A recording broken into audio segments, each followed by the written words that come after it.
Hey everyone, welcome to another edition of PowerCore Productions and Podcastings, where in today's video we are going to be continuing Neon Genesis Evangelion Redemption, Book 1, Part 6, What If Shinji Went Back in Time. As always, if you're new to the channel or if you're a regular and you enjoy what we have to offer, then please don't forget to like, comment, subscribe, share, and hit that bell for post notifications so you can stay up to date on everything that is PowerCore Productions and Podcastings that has to come out now and in the future. As we go into Part 6, we now reach the midway point of our series for Book 1. We have followed along in the journey of Shinji Ikari as he attempts to fight for a new future. Being given a second chance after the events of Third Impact, he finds himself back in the past, now attempting to change the fate of mankind. But even still, going back in time does not guarantee that things will go the way you originally expect them to. With new sets of events now taking place, and now with pressure growing from all sides, Shinji finds himself in a life or death situation. As he fights to save the future, and he fights to save the destiny of mankind. But a funny thing about destiny, more often than not, you're likely to meet it on the very road that you take to avoid it. And for all the good that Shinji has done, it seems as though the consequences are soon to follow. Can he overcome the odds that have been presented before him? Or, despite everything that he has done up until now, is he still doomed to fail? For all this and more, stay tuned as we now continue Neon Genesis Evangelion Redemption, Book 1, Part 6, What If Shinji Went Back in Time? As always, sit back, relax, and enjoy the show.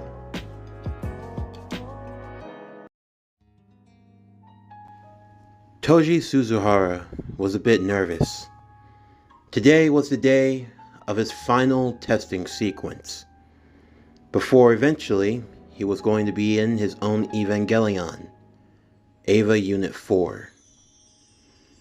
To say that this was a day that had been expected would be an understatement.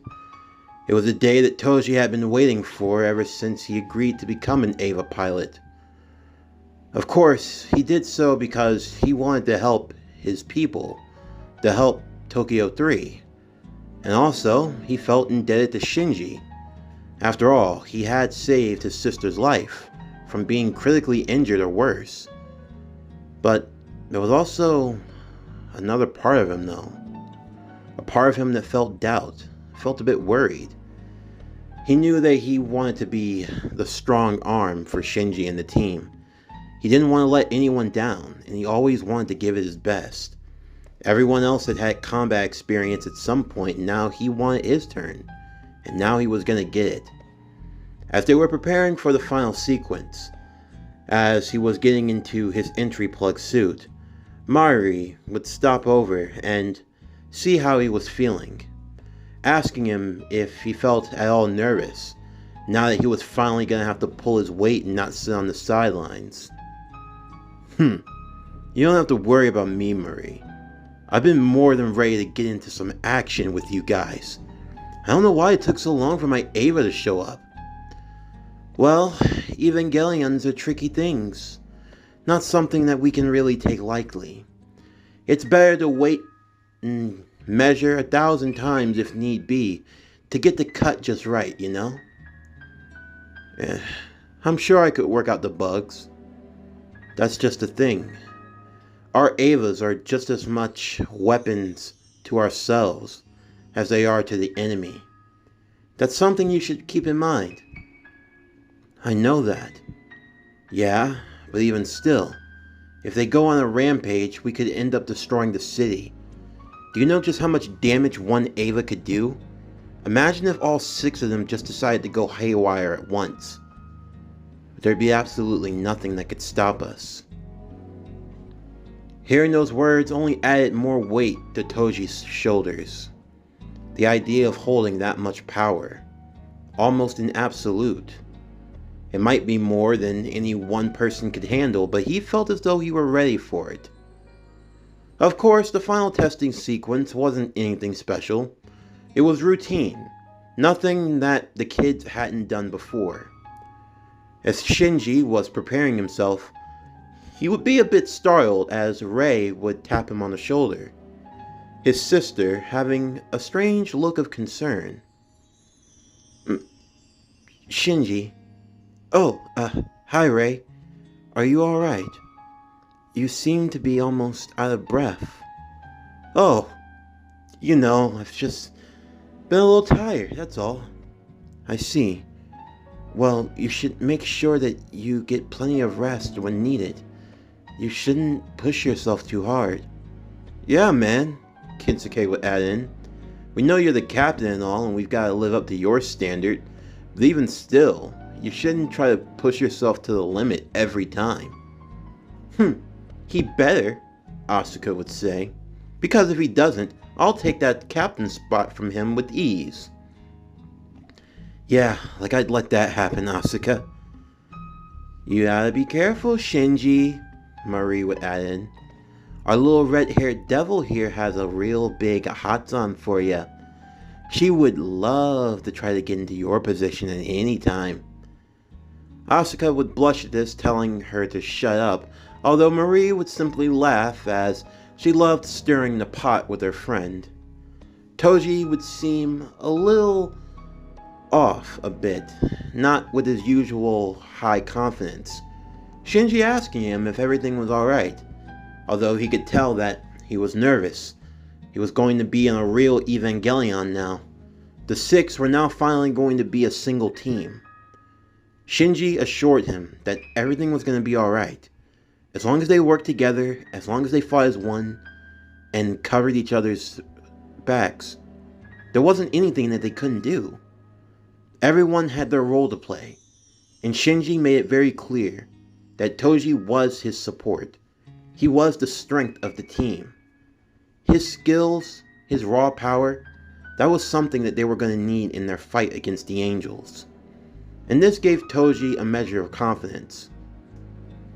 In the meantime, Ritsuko would do a check of the Magi system, a complex computer system that was created by her mother, who also worked at NERV before meeting her end tragically.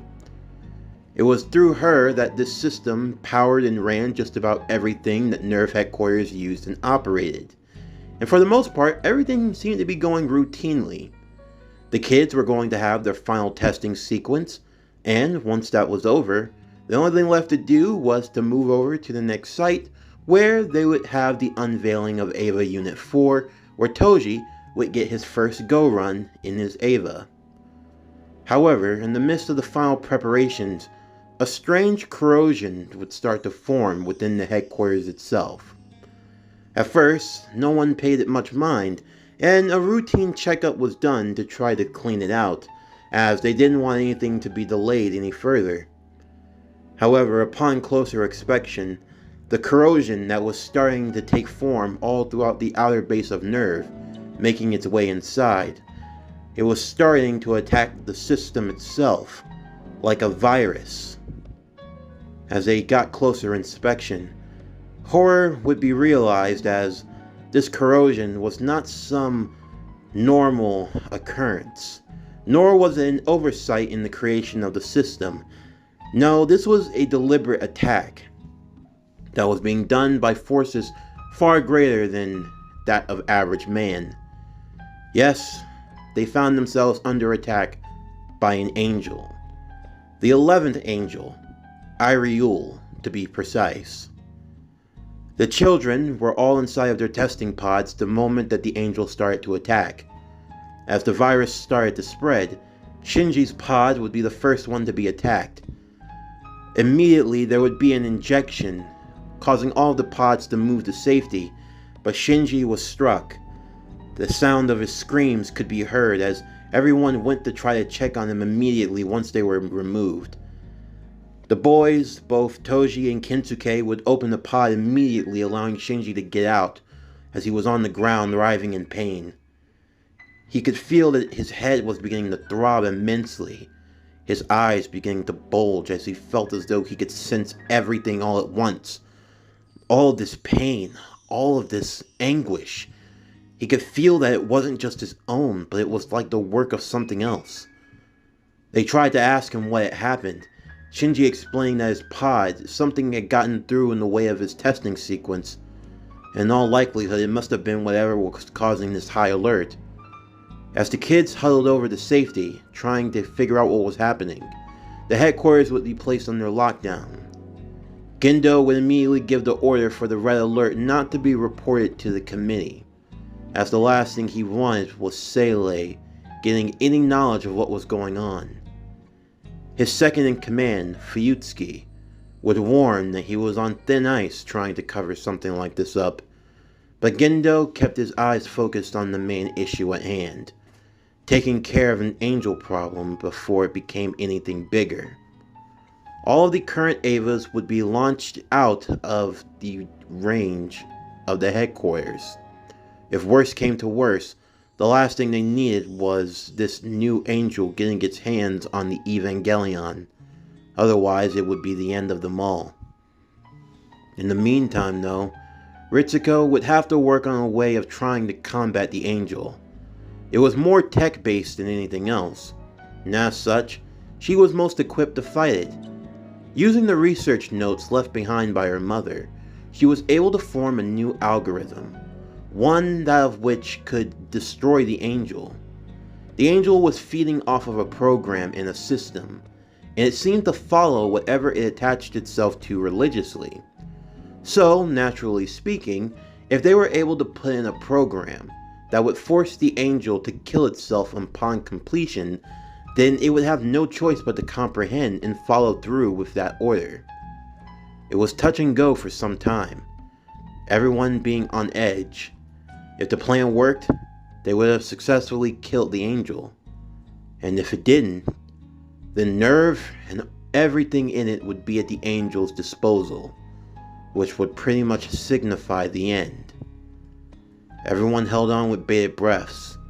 The final few data entries were put into place, and now the only thing they could do was wait and see the results of their outcome.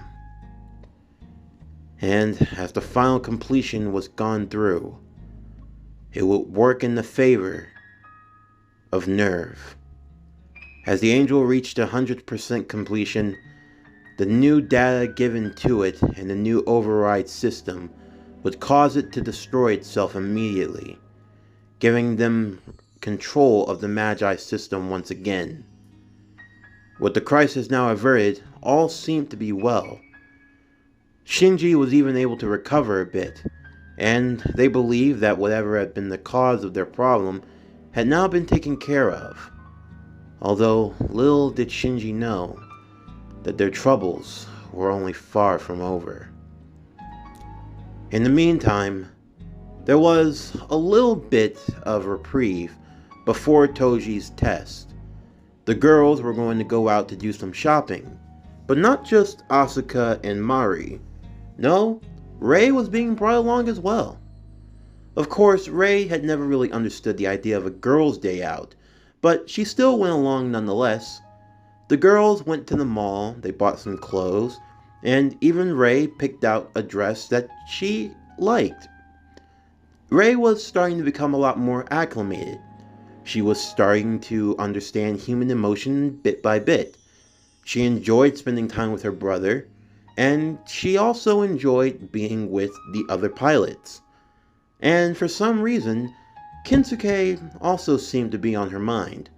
For reasons she couldn't fully understand herself, she just found herself thinking of him.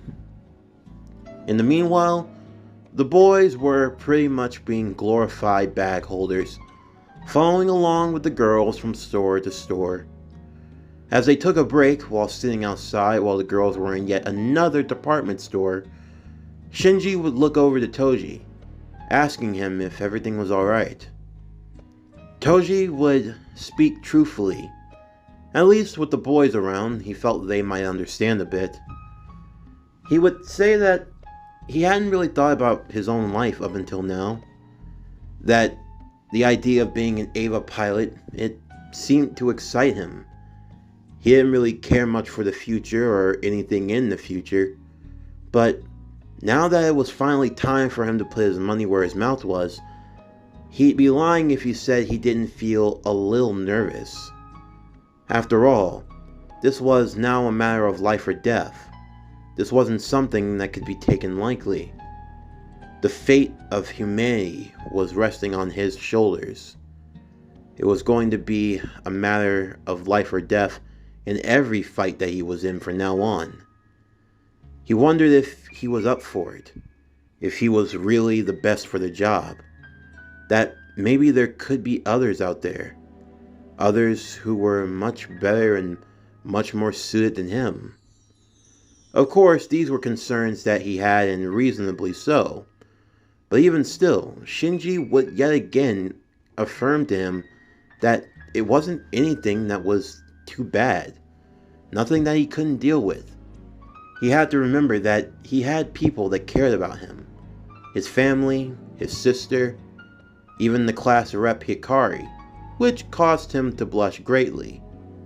But even still, he had to remember that he had a lot to fight for, and that as long as he stayed focused on that, then he could overcome anything that was on his mind. But if there was anything important that he wanted to do, then now might be the time to do it. Toji looked at Shinji a bit shocked by this saying, but Shinji wasn't going to sugarcoat it. Every time they went out to fight, that could have been their last. And the last thing that Toji would want is to have any regrets. So for the time now, in case anything were to happen, he should make sure that the people he cares about actually knows how he feels. Toji would take this sentiment, as he spent time with his family and with his sister. And finally, the night before, he would spend it with Hikari.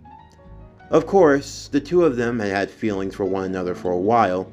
It was almost as obvious as anything, but still, neither one had made the move. Neither one had said those words. The words that you knew needed to be said, but you still wondered if they were going to be. Well, Toji, deciding that it was either now or never, would make the move. He told Hikari how he felt. He wanted her to know this. Of course, he made it very clear he had no intentions on dying, and he was going to see to it that he survived all of this and came back. But if anything were to happen, at the very least he'd feel better knowing that she knew exactly what he meant and how he felt. Hikari was shocked by this, mainly because Toji was always the stoic kind of guy. He was always called the dumb jock who didn't really know how to be tactful, but honestly, this was the most tact that she had ever seen from him.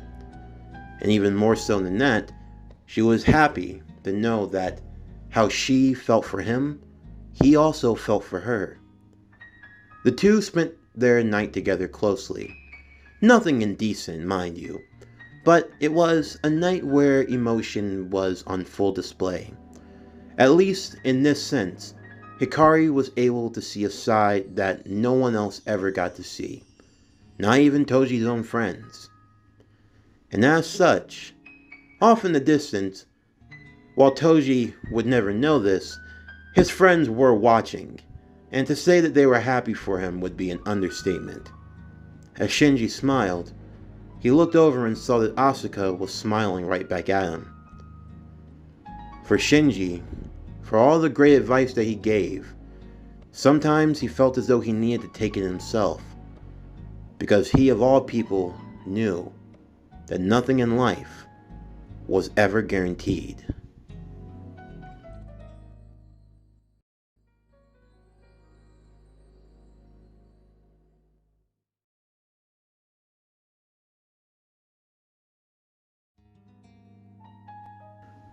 The day was finally upon them. The day of the activation of Eva Unit 4. To say that there was a bit of a somber tone would be an understatement. Everyone knew how serious this moment was going to be. There wasn't any laughing or kidding around. Of course, they tried to keep an upbeat and confident attitude, but even still, there was always the case that something might go a bit haywire. Shinji had been feeling headaches for a while now, but for some reason he didn't know why. As he had woken up that morning, it still persisted well enough until he came into contact with Toji, as Toji had patted him on the shoulder, as for even his nervousness he could see that Shinji wasn't feeling all that well himself. Although the moment that he tapped Shinji on the shoulder, everything seemed to go fine for him. It wasn't all at once. The lingering pain lasted for a bit, but eventually Shinji felt better. All well enough, everyone would proceed to where the testing site was going to be. Asuka would sit next to Shinji on the plane as they arrived to the base. As they made their way, Toji was sent off to a separate area where he would be put in preparation for the activation of Eva Unit 4. In the meanwhile, the others would be in the control area. Shinji watching on from his post, as he was the captain of the team. Misato, the handler and the officer, as well as being the overseer of the Evangelion pilots.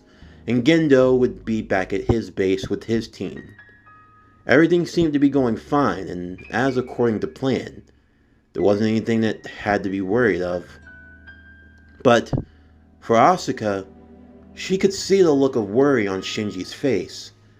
He looked like he was deep in thought, like there was something that was bothering him. Everyone had picked up on it. Even more than Toji, Shinji had been the most distraught about this day. It wasn't anything that he said openly that gave it away. It was just a look in his eyes, like he had been through this before, like he was expecting the worst to come. Well, Captain, it seems as though something is occupying your mind. A few things. Really? What's that? It's red. Asuka would blush a little bit. Oh, shut up, you. Looks like I won this round. Who says that this was a round? You didn't deny it. No one's keeping score. So you admit there's a game? There's not, but if there was, you definitely didn't win this time. Is that so? Of course. I wouldn't lose so easily to you. Well, agree to disagree. But really, what's bothering you? I just want everything to go well, Asuka, that's all. And it will.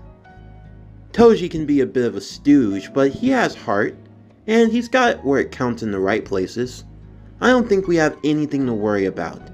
He's gonna ace his activation test, and we're all gonna be one big happy family of a team. I look forward to it. And you're not gonna lose anyone, sheesh. That seems to be the only thing that's on your mind all the time, isn't it? I mean, it's okay, Asuka. Look, it's just, you shouldn't have to worry so much. You know, sometimes it feels like when we're out there fighting, it's like you're trying to go overboard. Like you're trying to cover for all of us. And you know, you don't have to. We can help out too, you know. We're all supposed to be a team, Shinji. I know that. I have this power, you know? And I just feel like you have to. Like you feel as though you're the only one who can. I get it. But even still, you've forced me to change. So now I figure I should do the same for you. So stop trying to be a one-man act. And be more of a captain. Asuka smiled as she walked off. Shinji smiling back as well. He figured everything should be fine. Nothing could go wrong. This wasn't going to be like how it was before. He knew that. The activation test would get underway. For the safety of the other Evangelions, only Eva Units 1 as well as Eva Unit 2 were brought along. The others were left back at base to be on standby. As both Shinji and Asuka waited, they watched as Toji's Evangelion would activate. A black Evangelion. As it started to move and take its form, Toji would talk to the others through the comm system. Everything was fine and he was stable. He was able to make his way through and nothing seemed to be going on. He was able to walk, move his arms, as well as pick up and put down various weapons. The activation test and sequence was going by extremely well. His sync ratio was around 80%, which was definitely in a high enough percentile, even above average. Everything was going smoothly, and the test was almost going to be over, when Toji said that he felt as though he were having a splitting headache. He didn't know why, but he was hoping to get it checked out. And then suddenly the comms would go off. Toji would immediately feel a strain washing over him, like his body was being ravaged with pain all at once, but it was dissipating from his body, almost as if it were spreading all around within his own pod, within the LCL. As the others, their monitors would watch on, there would be a sudden horror that dawned on them. These readings of corrosion, they were the same ones from the 11th Angel.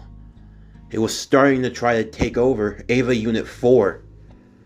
The worst case scenario, the one thing that should never happen, was now happening before them.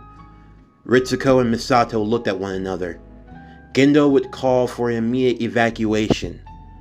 He would look to classify Toji as another threat, calling him the 13th Angel.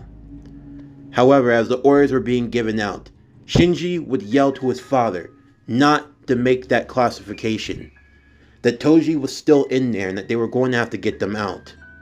However, Gendo was not looking to listen to his son's whims.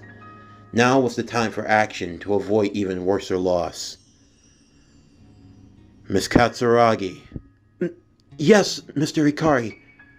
I'm placing this under your jurisdiction. I'm giving the command. Toji is to be eliminated at once. But sir, that's an order. No! What was that? I said no. No, we're not going to kill Toji. He's still in there, damn it. Are you defying my orders, Captain? Your orders are bullshit, and I don't have time for it. You can't just kill off your problems, Father. It was you who from the very beginning said that when on duty you'd follow my word. Up until now you've never given me a reason to doubt you, Shinji. But now you're starting to act like a spoiled child. Perhaps I was wrong to give you the title of captain. Being a captain is about looking out for the ones who are under you, isn't it? You might be okay with treating everyone like your pawn. You might be okay with using everyone else for your own gains. But I'm not. You might take your orders from them, but not me. Gendo's eyes would perk from under his glasses. That expression of words. Them. Now just what was his son alluding to? All the same, it didn't matter. It was time to test something out anyway. The dummy plug system. It was to be used in case a pilot was unable to operate an Evangelion. They could program it to do whatever they needed to do with or without the pilot's consent. The dummy plug system would be activated immediately on Eva Units 1 and, if necessary, Eva Unit 2, which was on standby. Shinji could feel himself losing control as he desperately tried to fight it. Damn it! The dummy plug system! Son, what's the meaning of this? The consciousness of Shinji's mother would ask, as it spoke to him telepathically within Eva Unit 1. I feel something trying to overwrite my system. It feels like your presence, but it's not you. No, Mother. It's the dummy plug system. It's used to work without the need of a pilot. Father's trying to use it to follow his own plans. What do we do? We have to fight it. Come on! Shinji tried to fight back against the control of the dummy plug system, as Eva Unit 1 fought against Eva Unit 4, the two behemoths duking it out in the mist of the forest as the moon began to shine over them. Ritsuko and the others watched on, the madness of their creation, the sin of man, and its foolish attempts to claim the power of God. They had created these abominations, the Evangelions. Misato was getting a chance now to see what they were firsthand. They were angels. More specifically, synthetic angels, created and held together in place by technology. But even still, there was only but so much that they could do. As they tried to get everything under control, Gendo watched as his son helplessly tried to fight back against the programming. As Eva Unit 1 would find its hands wrapped around the throat of Eva Unit 4, Shinji desperately fought, fighting harder than he had for anything in his life. This was his best friend. He wasn't going to lose him here. Not like this. No! Shinji, what are you doing? I'm sorry, but I have to. No! If you do, you'll only have one more time left, and you still have 3 months until your body's completely... I know, but Toji's life's at stake. I won't give in to Father. I won't. I've come too far. I've come too far to stop now. I won't lose. I won't. I will push beyond. Putting AT field to max. Beyond 100%. Activate. Shinji's Eva would start to override the power of the dummy plug system. Even Gendo would be aghast at what he was seeing. The charts would be ablaze. Shinji's AT field and sync ratio was now reaching beyond the high standard. He was pushing beyond 100% again. Gendo would yell for his subordinates to push the system of the dummy plug to max, to override his son's power. Fine. 120. 150.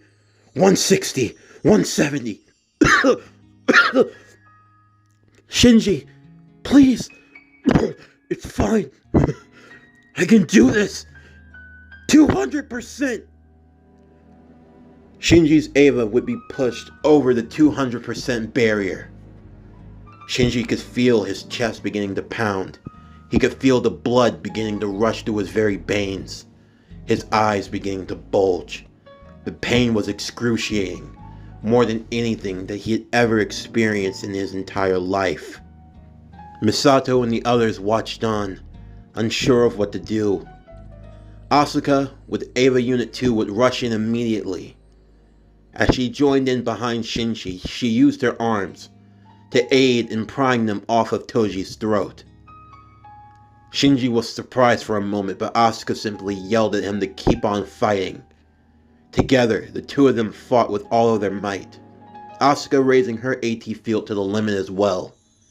They were gonna burn that damn angel from within, to expel it from Toji's body. In the meanwhile, Toji was also fighting as well inside. Shinji told him not to give up, to help them free him. Together, they could destroy the angel here and now. They would simply overload it with their AT fields and blast it away, incinerating it until it was beyond repair. Together, all three of them would work and fight as one. Shinji's arms would be loosened and free from Toji's throat, and Toji and Asuka would now work holding Eva Unit 1 back. The dummy plug system had reached its limit as well, and Shinji, he had managed to override it. At the same time, all three of them would push to max, as the virus that was the 11th angel would be burned away from within. the radiating power of their AT fields being too strong for it to overcome as it was expelled from the system. As the monitors cleared and everything stabilized, they would see the final readings. Ava Unit 4 was back online and angel-free. It seemed as though they had managed to do it. They had managed to overcome. But right now, there were much more bigger worries at stake. One being Shinji.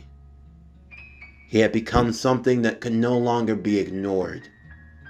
And there was something else about him that Gendo saw in particular. As Ava Unit 1 was put back down, eventually calming itself, Shinji, overcome by the stress of everything that had transpired, would pass out. The strain of going beyond 100% had done even worse damage to his body. If he did go over again, it was gonna be the end of him. Asuka would yell for help immediately. A medical team would be rushed over to Shinji's side. Eventually, he would be removed from his pod and he would be taken in to the nearest medical facility. Tojis as well, as, thankfully, unlike in the original timeline, he had actually managed to get himself under control, and Ava Unit 4 had been saved. In the meanwhile, Gendo would call for a lockdown.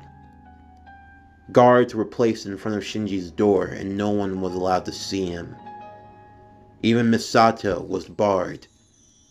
Of course though, before she could say or do anything, she would be pulled aside by Kaji, as there was something he had to show her urgently. Everyone was worried. Shinji and everything else. Asuka being the most fearful. Just when she thought that he was finally listening, when he was finally starting to understand, he went and tried to pull a stunt like that. If she hadn't even jumped in to help, was he even gonna take it? That damn Shinji. Always such a damn show-off. Even Rei was a bit disappointed. She had wished that her Ava had been there as well, and so did Kensuke. Even Mari. They all wanted to help in any way that they could. Their friends could have all died just then, and there was nothing that they could have done about it. Eventually, Shinji would awaken, as he saw that his hand was handcuffed to the rail of his bed. As he looked over, he would see sitting at the foot would be none other than Gendo Ikari, his glasses hiding the expression of his eyes. As Shinji slowly sat up, he saw that in his father's other hand, he was holding a gun. Father, what's the meaning of this? Shinji Ikari, at least, if that's what you truly are. What's the meaning of this? You have some explaining to do. About what? I think we can all end the facade. I know the truth. I know what you are. Shinji was a bit nervous. Had he been careless? Had his identity really been given away? I know that you are an angel. And you're going to tell me, who exactly are you? And just where did you come from?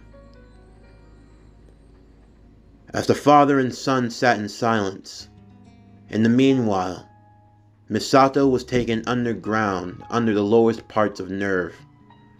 Both she and Kaji would come across a large metal door. It was here that Kaji would reveal why he had been at Nerve to begin with, why he had been working as a spy, to uncover the truth of Nerve itself, and to reveal many of its secrets.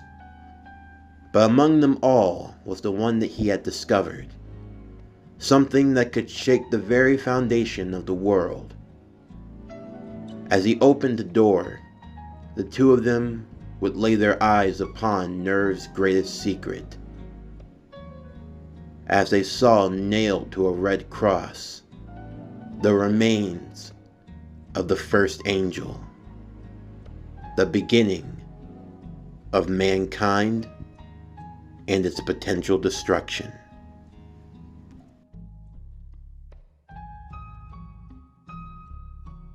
This concludes Neon Genesis Evangelion Redemption, Book 1, Part 6, What If Shinji Went Back in Time? As always, if you enjoyed today's video and everything else that we have to offer, then please don't forget to like, comment, subscribe, share, and hit that bell for post notifications so you can stay up to date on everything that is PowerCore Productions and Podcastings that's to come out now and in the future. Stay tuned next Monday as we continue Naruto Polaris Shippuden, What If Hanabi Hyuga Was Born First, Part 9. But anyway, that's going to do it for the end of today's video. I'm Javon Harrington with PowerCore Productions and Podcastings, signing off, and I'll see you next time.